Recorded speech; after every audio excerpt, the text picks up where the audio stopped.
It's nice to meet you all. Just wanted to do a quick video on LinkedIn headlines and why that's the most important part of your profile.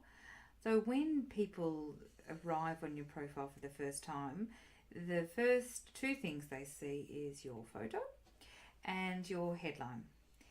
When they click through, they obviously see more information, but the first two things are just the photo and the headline. So a picture gives them someone to engage with, a smiling face with sort of big smile, sort of teeth showing, makes people want to get to know you more and start to form a virtual relationship with you.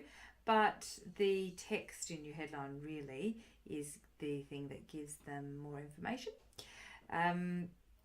So you want to be trying to use the words that best describe you and not just having that headline exactly the same as your current role.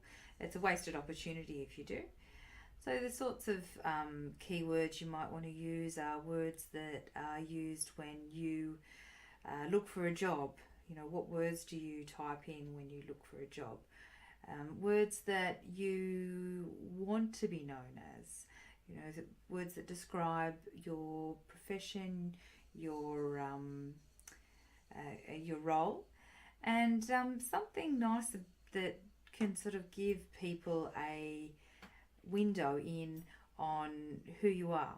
So I, for example, have in mind that I'm a loving mum because I've got two beautiful little girls and I'm very proud of them and I love being a mum. So that's a little bit of information about why your LinkedIn headline is one of the most important things in your LinkedIn profile. And thanks very much for listening.